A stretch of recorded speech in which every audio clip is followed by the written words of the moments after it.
Okay, it is now live and recording. Great.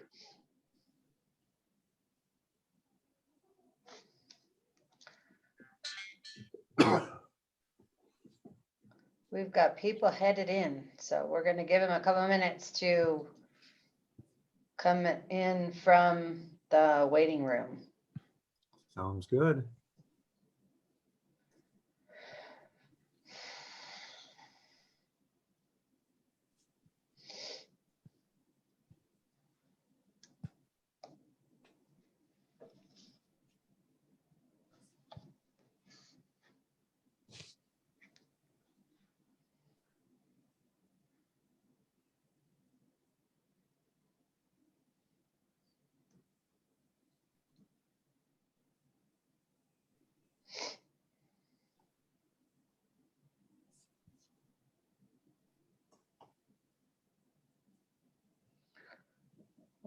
It's slowing down a little bit, but we still got people coming in.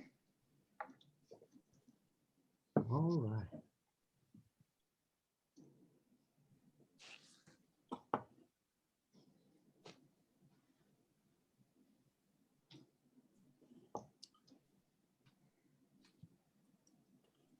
And then when we wrap the presentation, I'll just release the screen and we'll do moderated Q&A. Is that what we're thinking? Sure. Okay, groovy.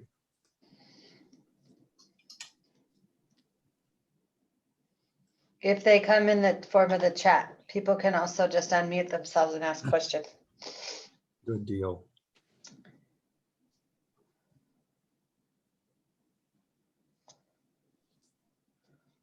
We are slowing. Oh, no, we're not slowing down.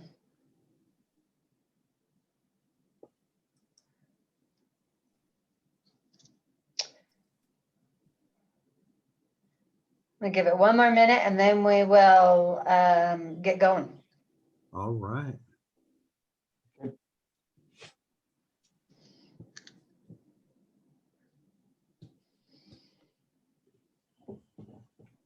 That wasn't a minute, but my clock changed. So welcome everyone to our May 19th webinar on electrifying transportation, maximizing behavioral, economic, and environmental outcomes. Our speakers today are Josh Kavanagh, the Executive Director of Transportation at the University of California, San Diego, and Byron Washom. I probably should have asked you if that was the right way to do that. Director of Strategic Initiatives at University of California, San Diego. Josh Cap is the Executive Director at UCSD, where he oversees development and operation of highly integrated parking, transit, and development and operation of a highly, oh my goodness, I'm rereading.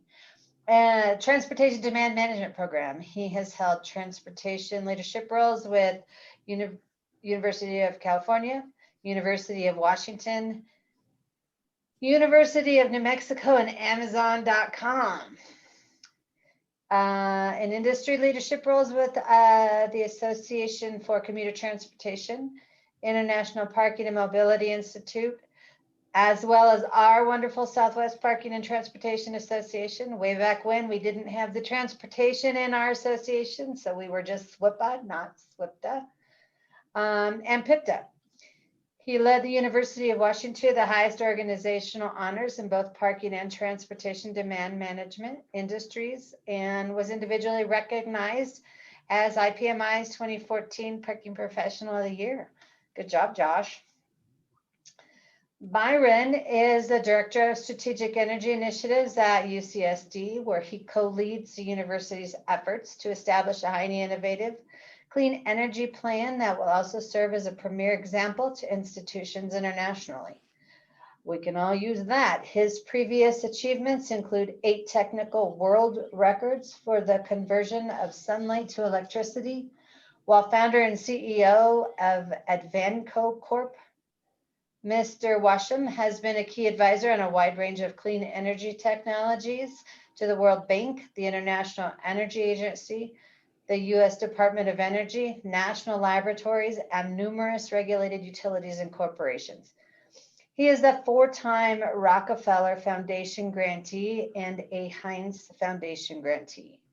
In 2008, Mr. Washom received the UCSD Community Leader Award for Sustainability and the R&D 100 Award for the 100 most outstanding innovations in the world. So, peeps, we got some important people here on this here webinar that are going to give us some fantastic information.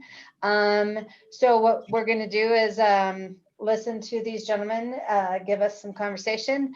If you have a question, you can raise your hand, type it in the chat. I think you can unmute. I'm not 100% sure. There will definitely be time at the end for question and answers. And I'm going to turn it over to these gentlemen so that they can explain their webinar. Thank you and welcome. All Thank right. you, Darby. Thank you, Darby. I'm going to go ahead and get the screen share activated here. And we will be off to the races.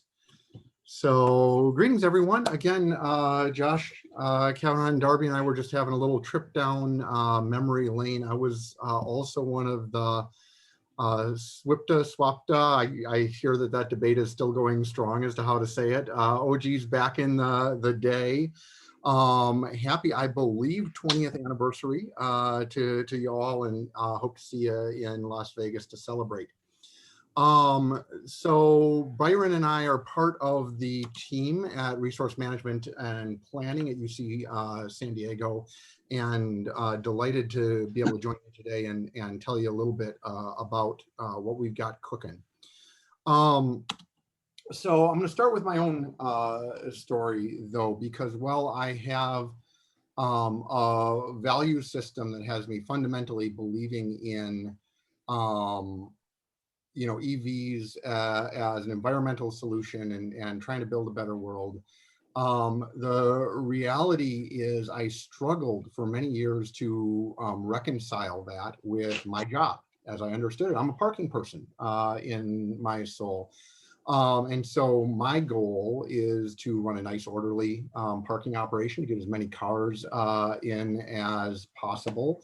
I have pretty much zero interest in running a gas station, which is the metaphor that sort of dominated the early days of EV charging, and especially as we started to see folks talking about DC fast charging. My role, as I understood it, was to keep this guy off my back.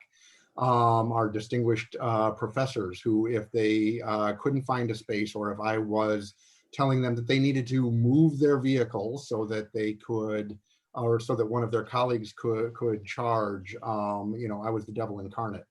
And so I really struggled with this until we loaded up the truck and we moved to, well, we just kept going past Beverly and down to San Diego. And I encountered a truly different environment in Southern California than what I'd experienced when I was living in New Mexico or living in Seattle. The landform is different here, and it's a whole nother webinar where I'll bemoan trying to do transportation demand management in the land of canyons and cul-de-sacs. But the urban form here relies very heavily on multifamily housing.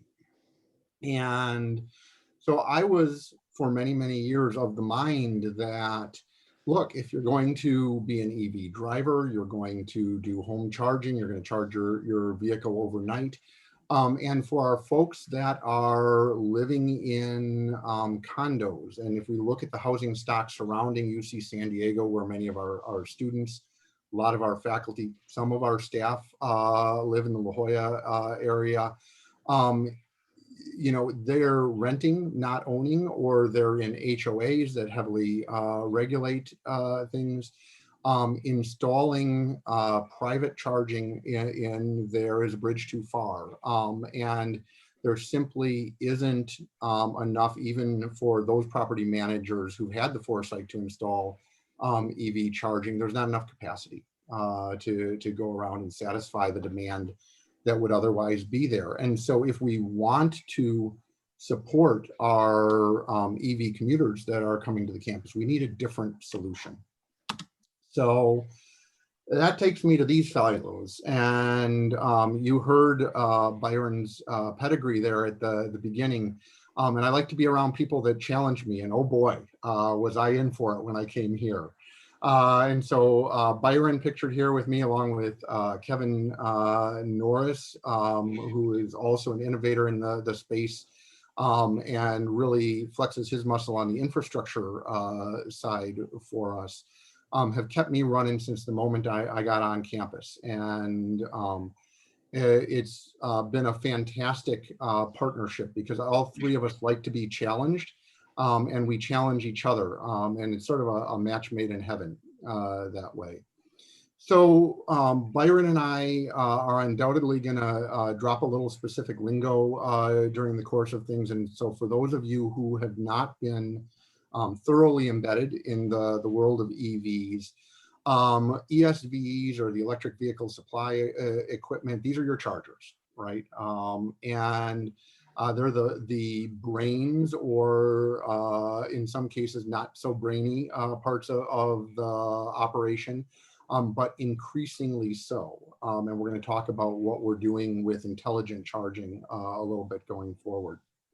And then the three basic levels of charging, and as you can see on these, they're range buckets of charging capacity. These aren't hard and fast, and it continues to be an evolving space, both on the ESVE side of things, but also on the automotive side of things, and what our manufacturers are prepared to accept in terms of charging. We've seen some degree of coalescing around standards, and yet we even unfortunately have some manufacturers that are still going down the proprietary track, as Tesla did. And we've learned from another major manufacturer that they're headed down that road in the immediate future, and I hope we don't see more of that sort of balkanization of the industry, because convergence has been a good thing. So something about UC San Diego, we have our design lab on campus, led by Don Norman, one of the great thinkers in the design thinking space, and specifically for human-centered design. And it's amazing to me how deeply that way of approaching work has permeated the whole of the university. I guess it shouldn't be surprising, because so much of design thinking is really the scientific method manifest. But the human-centered component of it, really trying to understand the experience of folks and their needs, is ever present on the campus in every part of the operation. And so where does this fall then when we start talking about EVs? We need to really understand what our customer needs and their barriers to adoption. And then we need to embrace the idea, back to the scientific method, that our approach is going to be iterative. We're going to experiment. We're going to learn when something works. We're going to scale it and sort of rinse and repeat. But we need to continue to be at the leading, if not bleeding, edge. Fortunately, as a top 10 research university that's only 60 years old, the startup culture is alive and well on the campus. And so there's a lot of support for moving at that pace and for innovating. We don't cry over spilt milk when something doesn't go quite the way we would have expected. So I'd like to go then into our charging strategy, and this may have been a twinkle in Byron's eye earlier, but the light bulb came on for me maybe 18, 24 months ago, that we really had this differentiation of our users on campus and of their particular needs, their charging patterns, but also their destinations on campus, and the purpose of those visits. And that's where it really started to resonate with me as a parking professional, and the fact that I could provide a parking solution that was entirely compatible with the objectives of the parking program, and that I wasn't abandoning the performance of that program, the standards that I get measured by there, in order to also satisfy the need for people to charge. I could be both a parking operator and a gas station without those ideas competing with one another.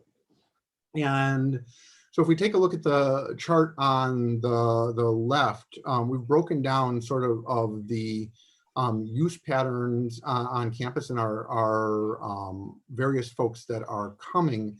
And those top three are sort of core customer base that I think of as a parking professional. And then the three on the bottom are not quite the gravy, but because they play a really important part in our program, but they're the folks that I hadn't been thinking of initially. So different types of charging then, DC fast charging, that level 3, works really well in a 1 hour time limit, high turnover scenario. And so the targeting of those to various user groups, when they're going to charge, where they're going to charge, follows a particular pattern. We see folks charging on the AM and PM peaks as they're coming into campus or leaving campus. We'll see an opportunity top off. We see some lunch hour charging, again, as people are already naturally making trips. They're scheduling 15, 20 minutes at a DC fast charger on the shoulders of that travel in order to make sure that they've got a sufficient charge for anything else that they might want to do over the course of the day. Visitors that are coming to campus, either we're seeing somebody that's a long distance driver, so somebody that's come down from LA, for example, to spend time on the campus for the day. They're going to need to, in most cases, unless they're driving a Bolt, they're probably going to need to fill up before they head back home. And so those sorts of long distance corridor travelers, or, we see a lot of cross-border activity at UC San Diego. And so we've got this sort of electric highway evolving from the border all the way on north, and aspirations, obviously, of that going all the way up to the northern border. So we'll see those corridor travelers, and then opportunity top-offs for visitors that are coming into the campus. For our campus residents, largely attaching to existing trips. And so these are students who are headed out to work off campus in the evenings to recreate, folks that are going out and making their Costco runs on the weekends and going other places that we all know students like to go.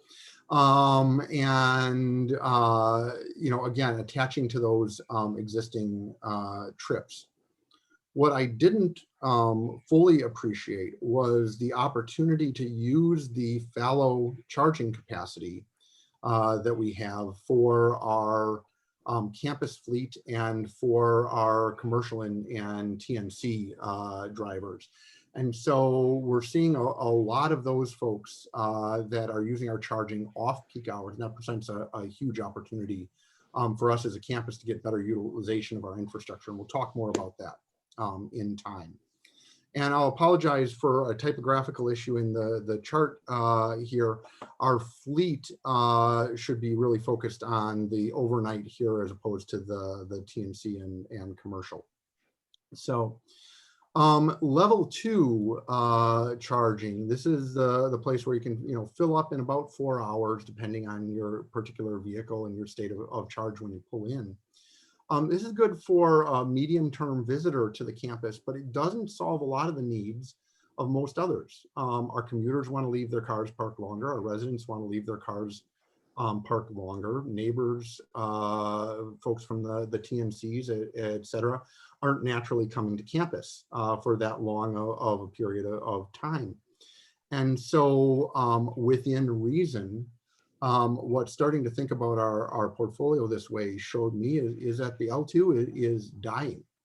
Not that there isn't some need for charging in this profile, but it can be met using our emerging technology, which is adaptive load management. And so these are chargers that can certainly deliver level 2 or even level 2 plus potentially, but through being conjoined and through the intelligence of the ESVs, are able to distribute load amongst various users in a way that it doesn't tie up our infrastructure unreasonably. And so we can let a commuter stay there all day without having an asset be underutilized.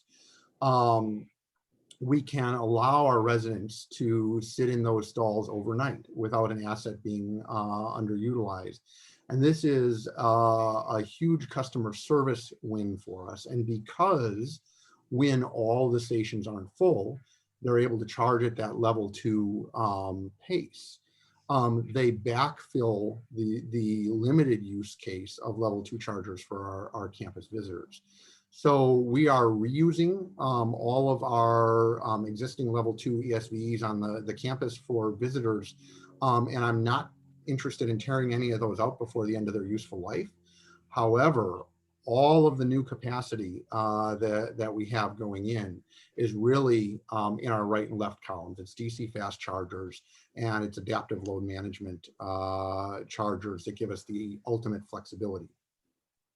How we position these then is another part of the story. If we know that a primary audience for adaptive load management is going to be our commuters, and we know that neighbors or inbound and outbound traffic on the shoulders of those existing trips is a primary use for the DC fast chargers, we've decided to start locating those on the campus ring road. And so we're wrapping the outer edge of our central campus in DC fast chargers. And for our more satellite areas to the campus, even those that are in La Jolla, but a little bit geographically separated, putting DC fast chargers there where they catch our commuters at the edge as they're coming in or leaving the campus, and they're immediately accessible to the broader community. And this has allowed us to be really, really successful with asset utilization. We're going to talk about where that plays into the economics of the program in just a little bit. Our adaptive load management chargers, then we put in our commuter parking facilities, and this is another huge win. Historic code in California, we needed to be ready for 6% electric vehicle charging when we built a facility campus code. We have said 6% actually activated at go live, 10% EV ready in any of our infrastructure, so panels sized for that.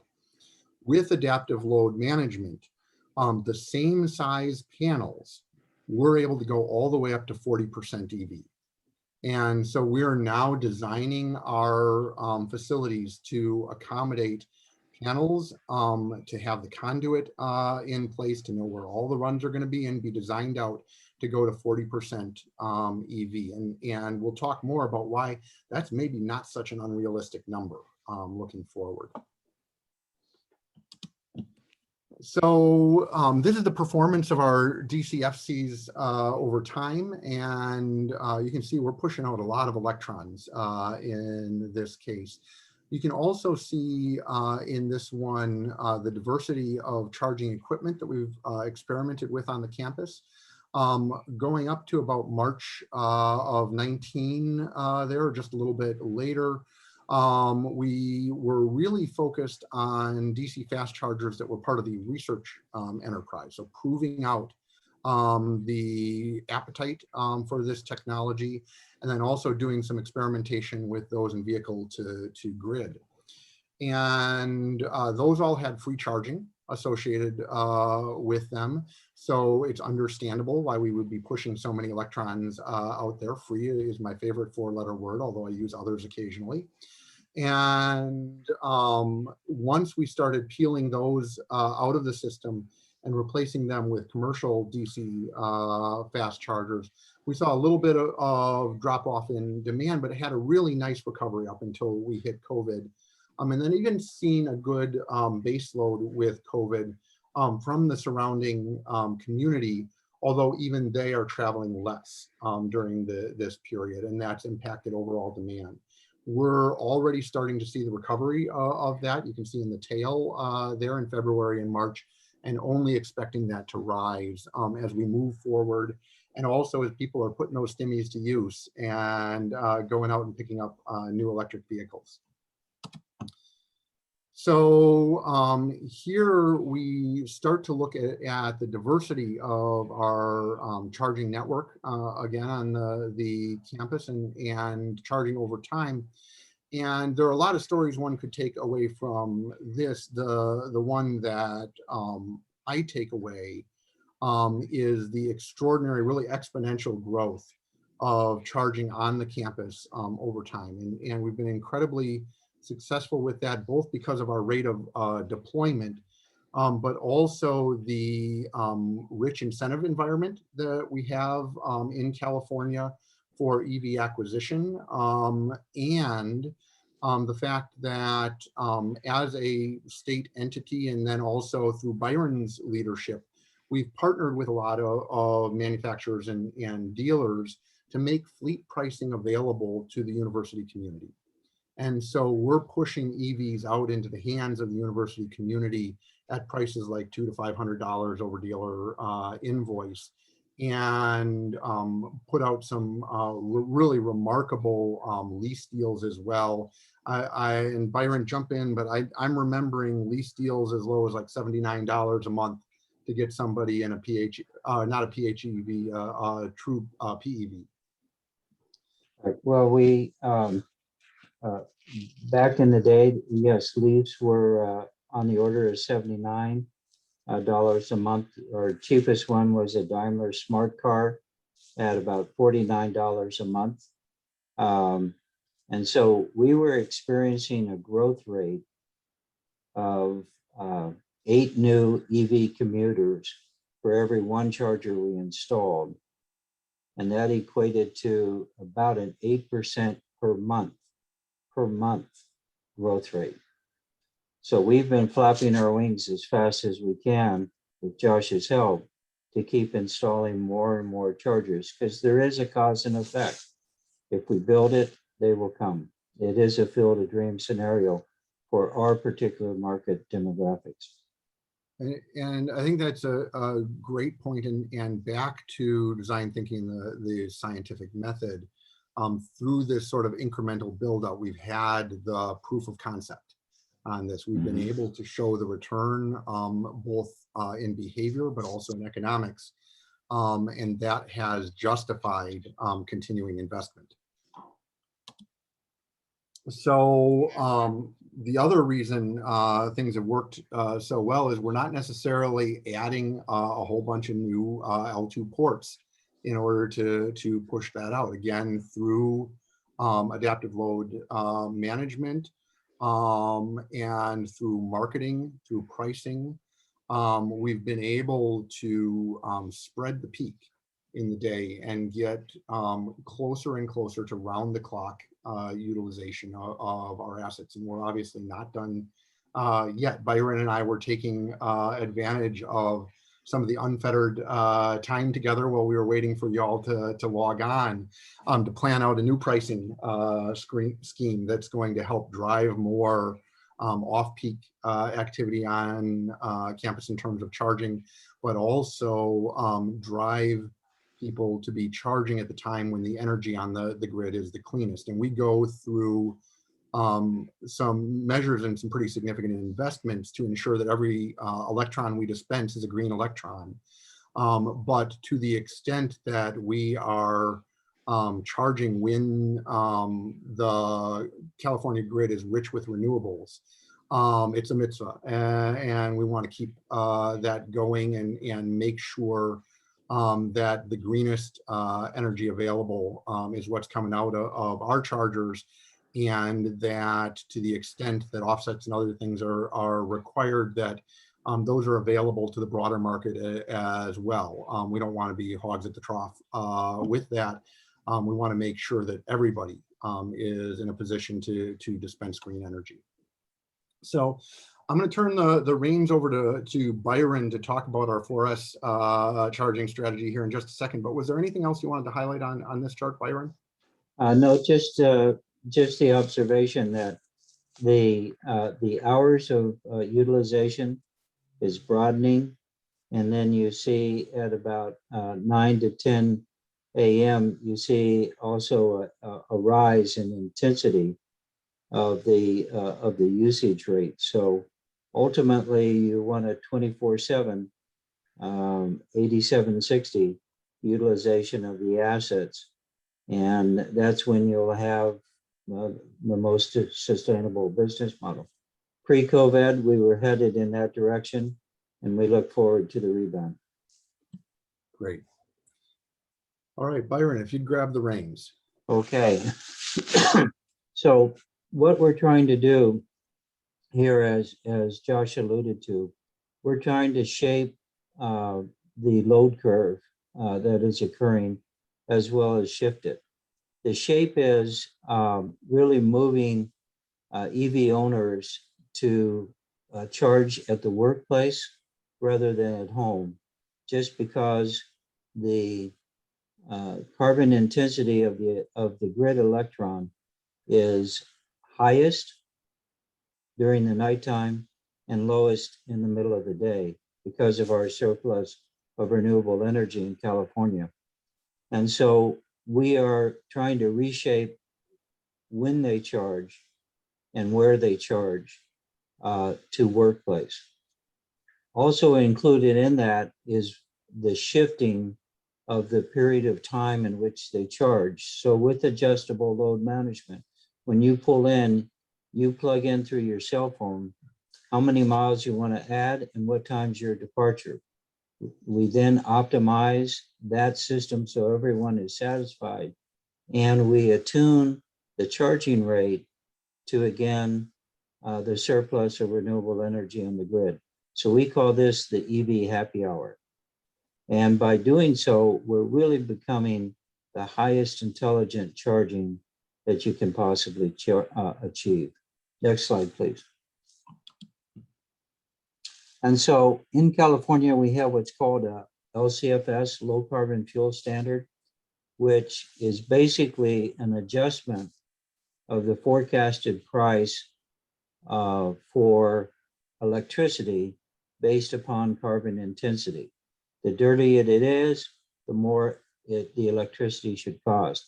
The cleaner it is, the cheaper.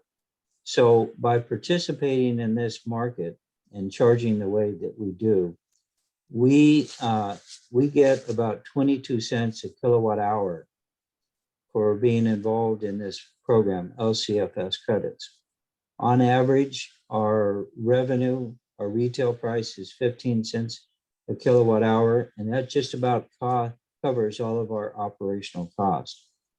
So by having this carbon market in California, we make a significant amount of money, which then turns around and goes back into our program. Next slide, please. And so here's a quarterly profile that shows the carbon intensity. It's normalized throughout the day. And you see some of the carbon intensity in the middle of the day on Q1 and Q2 almost goes down to zero. So that's exactly the time we want to maximize our charging rate. And again, adaptive load management provides us that opportunity. In the future, we may be providing incentives for drivers if they stop charging at home, which you can see how high it is, and they transfer their patronage to the daytime workplace. There should be an offsetting incentive and a reward for that behavior. Next chart, please. And so on your left is how we seek to maximize the 8 a.m. to 11 a.m. And we can actually every 15 minutes readjust the charging rate and re-optimize the system. As an example, if someone said they're going to leave at 1 o'clock, but they pull away at 11, someone fills in that spot and it's a Tesla and it's going to take a huge consumption and they want to be gone by 1, we re-optimize the system every 15 minutes.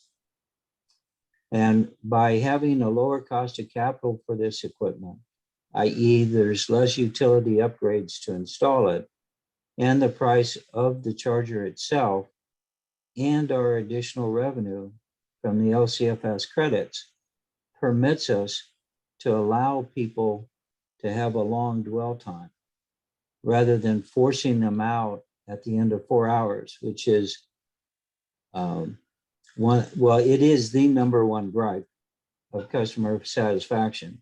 And from an employer point of view, it's a real hit on worker productivity if in the middle of the day, if they're getting up and going and relocating their car and trying to find an open parking space that, as you know, doesn't exist in the middle of the day. Next slide, please.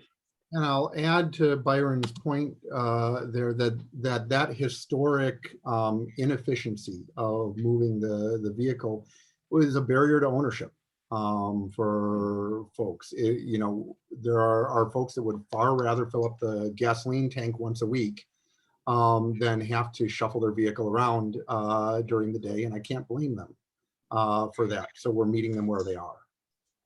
Byron? Here's an example where you see the gradation of colors is from 27 different chargers at one location, one plaza, that is intentionally looking to avoid a particular time. This might be a demand response, but this shows you how each layer or each port can adjust. And we used to say they would pivot, but this system now is so efficient. I use the verb pirouette as a way of how it adjusts throughout the day. Next slide, please. And so as a consequence, here's the quarterly income that we've received from this. And right now we're at about $200,000 that we've received in low carbon fuel standard credits that we would not have received had we not participated in this program. Next slide, please. So the backdrop is UC San Diego has a 62 megawatt peak for a daily population of about 60,000 people. We are a research and a medical institution, so our requirements for high nines reliability of power is very strong. We have 16 million square feet of building space. To put that in perspective, the largest building in the world is the Pentagon at 20 million square feet. So we're about 75% the size of the Pentagon. Next slide, please. And so, Josh, do you want to start our animation there? There we go. And so here's going back to 2015, we've had 13 different vendors coming on campus, even as a research prototype, a commercial system, et cetera. And over time, we can see where the customers gravitated to, consumer preferences, as well as location, the speed of charging, and also the pricing.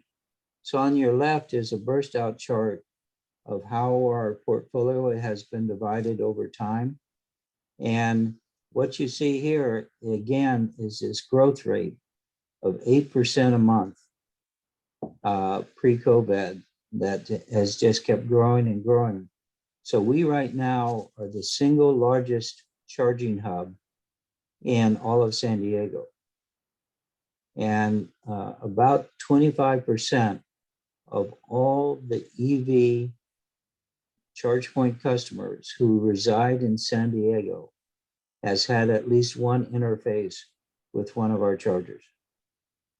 So we do it by volume, and we do it by number of contacts. Both are commuters, and the chart that Josh showed, a variety of different people. Next chart, please. So research is a big part of our program. On your left has been a vehicle to grid. This provided bi-directional charging between the Nissan Leaf and the grid. And so the Triton Rides was a program that Josh helped support, where these were basically safe passage escorts at night and sometimes during the day, where people would pick them up. Let's say a female called in and said, I'm going home, I'm leaving the library and headed home to the dorms. I'd like my private Uber. One of our student deputies would go pick her up, take her to the dorm. And so they were like an Uber on campus. Come back, plug it in at night to get a recharge overnight. And then during the day, it was ready to participate in interfacing with the grid in a bi-directional fashion. This was the second largest demonstration of vehicle to grid in the country. And now it's a direction that all major EV manufacturers are headed, because when your grid starts to get unreliable and wildfires and other reasons, your car in the garage becomes your backup battery system on wheels. Next slide, please. So as we go there, I just want to emphasize the deep integration of the campus operations, where Byron and I live in resource management and planning with the research enterprise at the university. Projects like the one you saw there, where there's an operational use commingled with a research function. If we go back to the example Byron gave earlier about load shedding during a price peak event or some other disruption of the system, we're able to actually go run real-time simulations and stress test the campus grid, figure out how this stuff works in the real world. Which has been incredibly valuable to our research partners here on campus. Yeah. And here's a list of some of our research partners. And I identify these because these are all international companies choosing our campus to demonstrate their next generation technology and prototype. Next slide, please.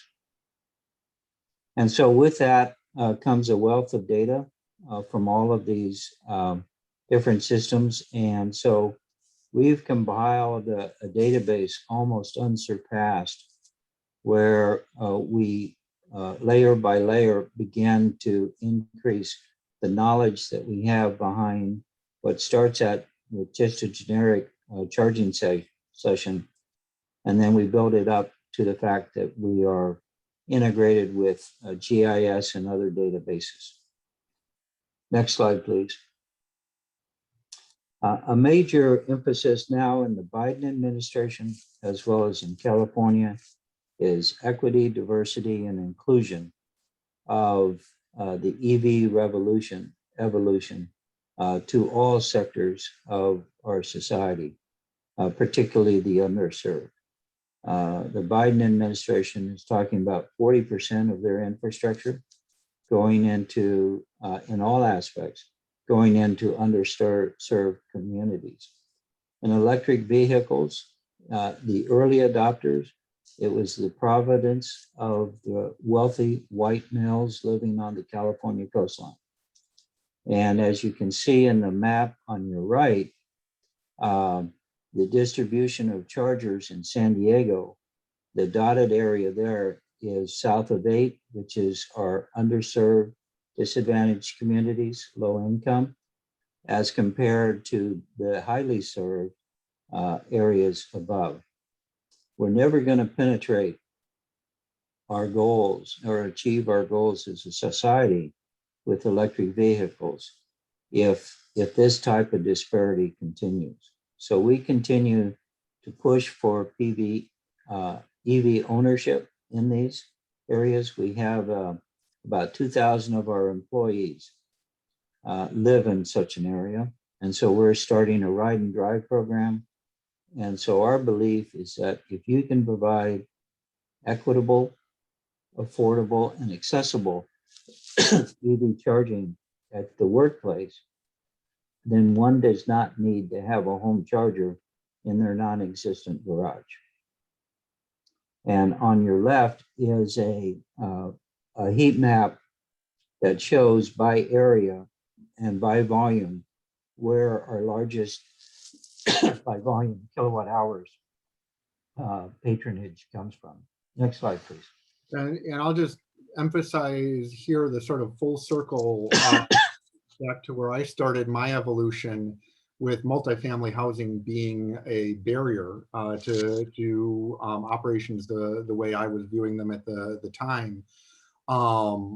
It's now an opportunity with workplace charging to actually be able to remove barriers to access and to entry for members of our community. And with those purchase programs that we touched on earlier, we're able to help make the both direct cost in terms of the lease payment and the infrastructure costs of EV ownership modest in the case of the lease and zero in the case of the infrastructure. And from an EDI standpoint, that's the brass ring.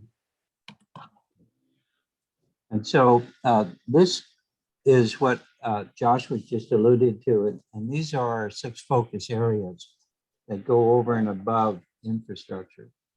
Data analysis that we talked about, workforce training. The Department of Labor Statistics has noted that EVs and EV infrastructure is the largest growth area for electricians in the country. There's knowledge transfer of moving best practices from the haves to the have-nots, the barrier mitigations that we talked about earlier, the ability to help people wade through the daunting task of achieving of earning some of these incentives that are available. And then the equity issues of pushing more infrastructure in these areas. Next slide, please. And so this is the ecosystem that we live in. And one has to approach it of being fully cognizant of all the different elements and all the different players and how they interact. If the regulators in California, our regulators are a technology push, where they're pushing the utilities and the industries in directions that they're hesitant about on the speed. But the regulators are proactively pushing them, like in the Wayne Gretzky great saying is, in order to score a goal, you have to skate to where the puck is going to be. And that's what we do here. And what we install is where the industry is going to be. So where are we overall? Here's the classic market penetration. And we right now, in my opinion, are entering the early majority phase of the program of market saturation, which is about 25% of the future potential. So we almost have 3 times as much growth to enjoy in the future as we currently experience. Next slide, please. And I think that brings us to the end. Thank you.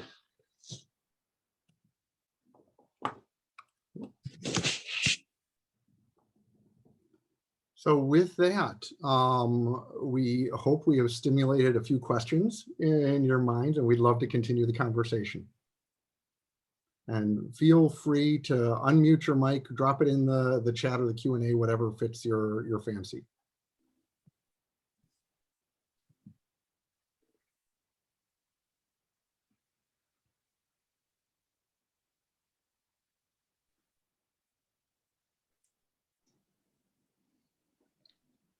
So Darby, I'm going to take advantage of the opportunity because we haven't caught up in a while. What's NAU doing these days on the EV front?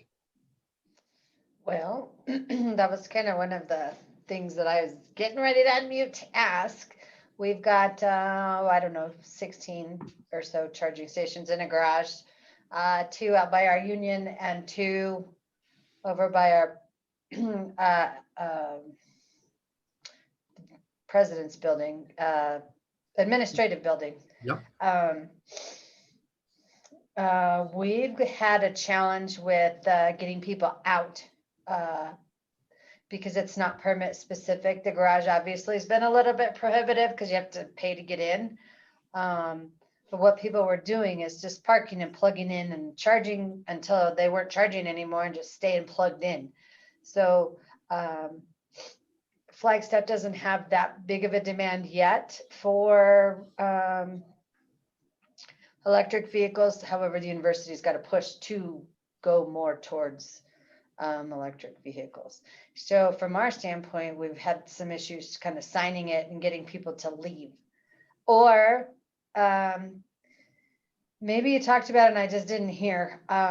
We've also had a little bit of an issue with our power's been free up until we've subsidized the power. People using the university kind of almost like a perk of free gas. You know, I'd love to get free gas to come to work, but people are getting free electricity because it's the kind of car they choose to drive. I understand that choice, but I don't feel like parking should subsidize your ability to get to work. So can you talk a little bit about that? Yeah. So thanks for asking the question. And I didn't address this on the front end. We do have an explicit kilowatt hour charge for the electrons that are flowing out there. I happen to like that model for a couple of reasons. One is I hear you, Darby, as an auxiliary. It's a little difficult, not impossible, but a little difficult for me to wrap my head around why I should be filling someone's tank or battery, as the case may be. That said, we've got, multiple factors at work here. And if we're supporting the research enterprise, if we're supporting the carbon neutrality commitment to the university, I can sort of get behind it. But I would rather have that be a charge. In the early days of EV, there was a lot of talk about having a differential parking charge and then using the unsophisticated sort of dumb ESVs there because they were very cost effective to install, and we weren't putting in that many, so it was a low sort of administrative burden for campus parking departments or even municipalities or businesses for that matter. In California, at least, folks have gotten used to paying. And I like the idea of the price of electricity being separated from the price of parking. Now, I like that. My parking director, Sol, likes it because parking is a commodity, and the value of that has nothing to do with what you're driving. It's how much space you're taking up where and for how long. But the other reason I really like it, and it gets to the very strategic approach we've taken at UC San Diego and some of the things that Byron talked about with the technology, is that it gives us one more lever to pull. And when we can play with the pricing to shape and shift the curve, then we're able to achieve better asset utilization. Going back to your point, Darby, all people camping out in the stalls. So that's why I would advocate for that. And then as it goes to the camping, especially earlier in my time here, I probably could fill an entire mail folder with notes that I got from Byron about stall nappers, as we refer to them here, basically screwing up our asset utilization and taking charging in prime locations offline. That was pre-adaptive load management. And we had this real customer service pickle that we were in. And I'm not going to name senior administrator names, but we had someone on campus who got more than a few warnings in that environment. And I was empathetic because I tried to schedule with this person occasionally. I knew what their calendar was like, and there was no way the person was getting out and moving their vehicle in the course of the day. We weren't meeting the customer service need there. So the interim step that we took was what we were referring to as level 1 plus, basically circuit splitting with a more traditional charge point charger, no adaptive load management in it, what Byron would refer to as crockpot cooking.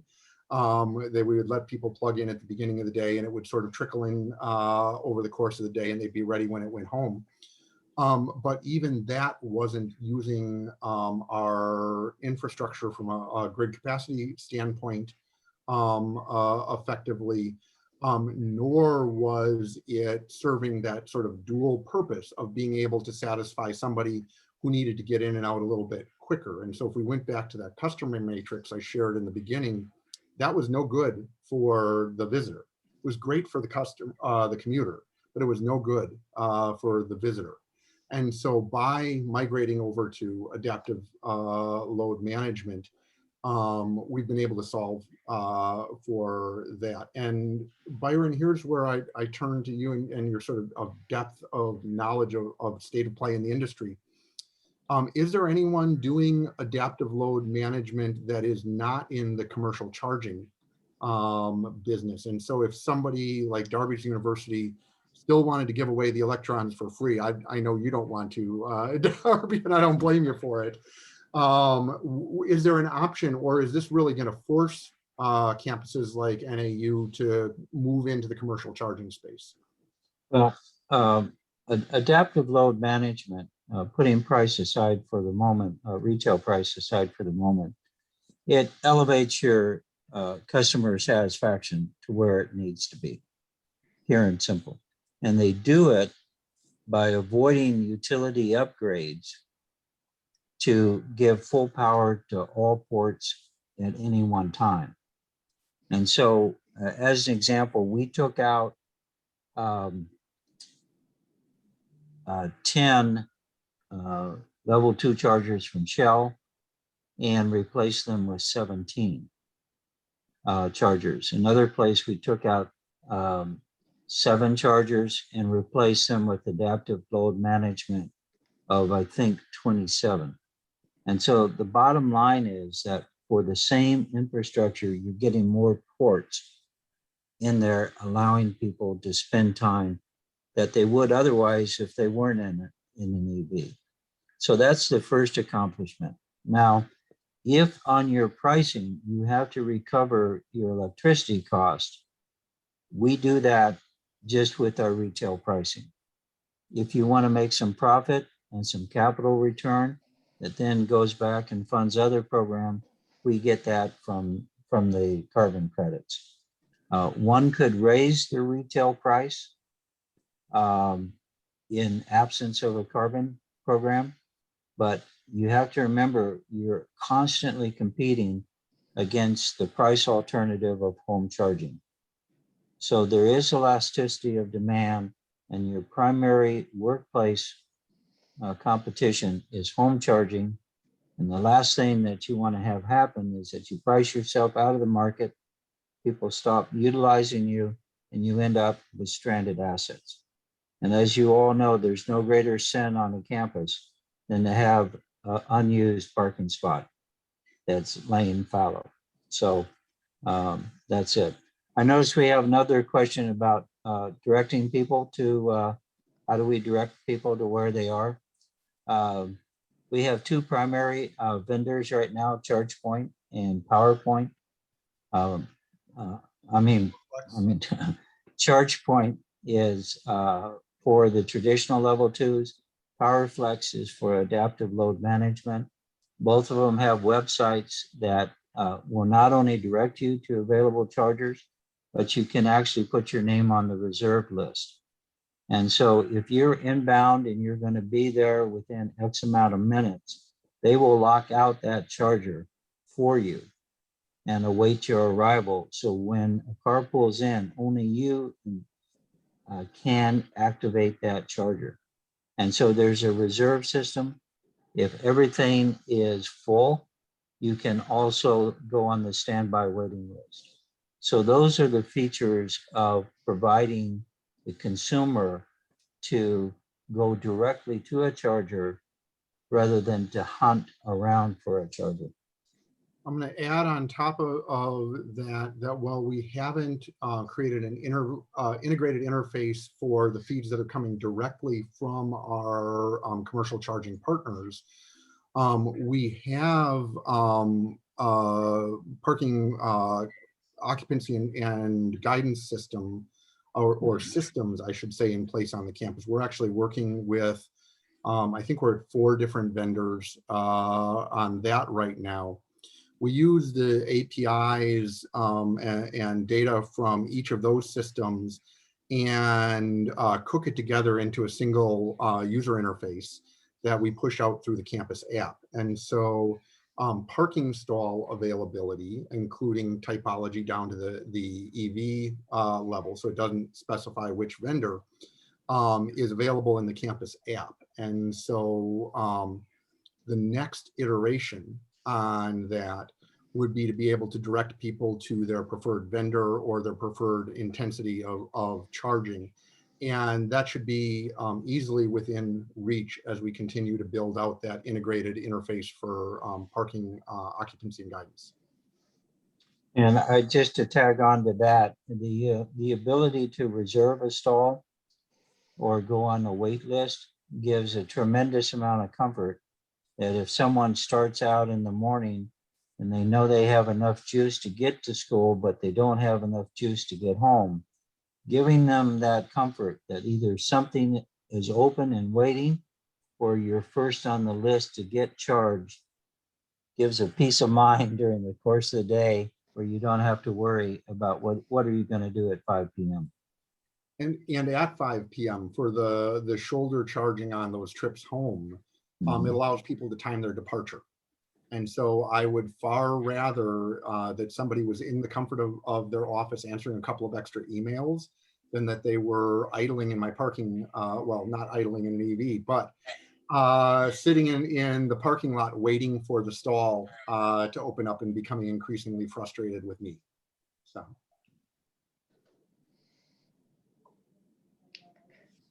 Save the frustration. Indeed. Do we have, it's about getting close to the end of the time. Do we have any other questions, comments? Can't figure out how to see people, so I don't know if there's any hands. Oh, there we go. Yeah. Karen Hilding, engineer with City of Whitefish in Montana. Plan to add 2 level 2 chargers by downtown park, signed for 2-hour parking near a busy downtown area. Does level 2 seem a good way to go? Yeah, in a downtown environment, it's a pretty darn good way to go. So I am guessing, although I would hope you can work with your bid, or if there's not a bid, Downtown Merchant Association, to better understand the sort of charging profile there and the customer base. But the sort of 2 to 4 hour charging that you're going to get with level 2s is probably a pretty good match for that predominantly retail environment. And it's going to avoid employees sort of camping out in those stalls over the course of the day. I would, if you can find the added infrastructure dollars, be thinking seriously about how to get some DC fast charging in down there, because you can serve such a larger number of people. And if you want to be able to catch those employees beginning and end of shift without having to put in tons of level 2 or a large adaptive load management installation, those L3 or DC fast chargers are probably your solution. Byron, what's your take? Oh, you're muted. I would concur. The operative word I saw in the question was a park, and that infers a dwell time. If it were towards a town center or near a what we call a long distance corridor, or a highway or a freeway, then the DC fast charger would probably serve more people, more Jews in a shorter period of time than a level 2. So the one thing that I would encourage with your contractors, mobilization is expensive. Anything destructive in terms of trenching, et cetera, is just expensive. Far better to do it once.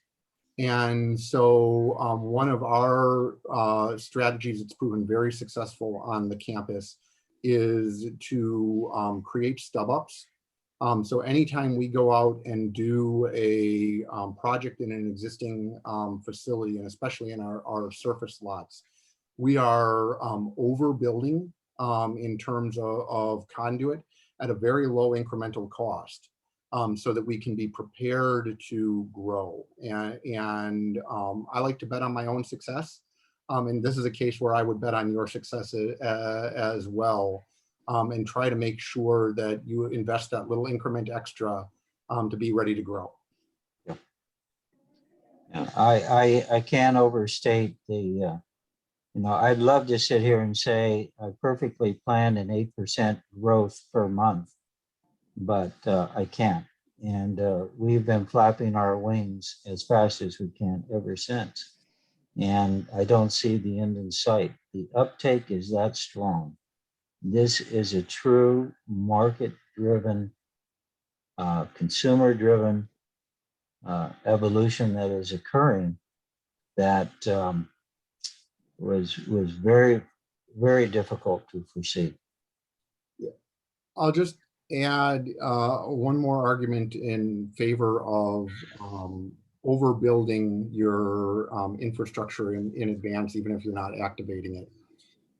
Having those stub-ups in place where your incremental cost is low to add additional capacity, and your pace of being able to do so is fast, makes you very, very attractive as a grantee. And so this is another area where we've been successful because we've been able to do rapid and substantial deployments at a low incremental cost because we had laid the foundation. We've been incredibly successful in winning grants for ESVs.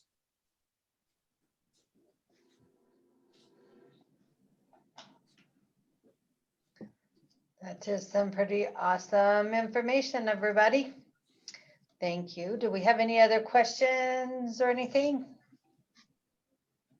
Do you guys see anything?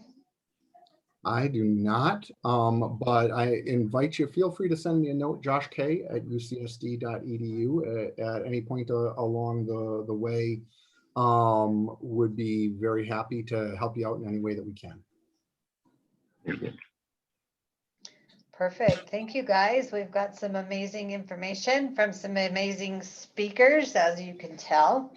We appreciate your time today. We appreciate everybody's time today. Like to June 16th, we've got our next upcoming webinar, Why Collection Rate is the Most Important Metric from Your Parking Citation Program. That does earn you a CAT point. I'm not so sure about this one, but the other one does. So stay engaged. Hopefully we'll see these two gentlemen on other webinars and definitely at our conference. There you go. All right. Thanks for being All right, members. thank you for the opportunity, everybody. Good Yep. luck. Thank Cheers, you. Dan. Have a good week.